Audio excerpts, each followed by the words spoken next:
Pernah tak awak rasa susah sangat nak cakap tidak? Kawan ajak keluar tapi awak sebenarnya penat gila. Tapi awak tetap berkata ya, kan? Ini dipanggil people pleaser. Ia macam dalam The Sims.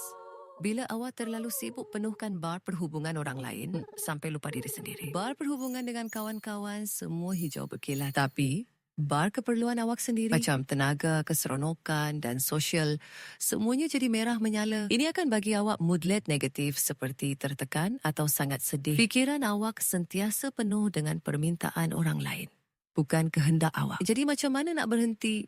Cuba guna teknik jeda dan semak keperluan. Setiap kali seseorang minta sesuatu, berhenti sekejap sebelum menjawab. Tarik nafas. Kemudian bayangkan panel keperluan awak macam dalam The Sims. Tengok bar tenaga dan keseronokan awak.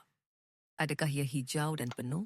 Atau dah kuning dan hampir merah? Kalau bar keperluan awak rendah, tak salah pun untuk cakap tidak dengan sopan. Awak boleh kata, saya hargai ajakan tu, tapi saya penat sikit hari ni. Mungkin lain kali ya. Bila awak mula utamakan diri, bar keperluan awak akan kembali hijau. Lagi akan dapat moodlet yakin dan gembira yang baru. Ingat, awak adalah sim utama dalam cerita hidup awak. Jaga diri awak dulu. Cuba teknik ni.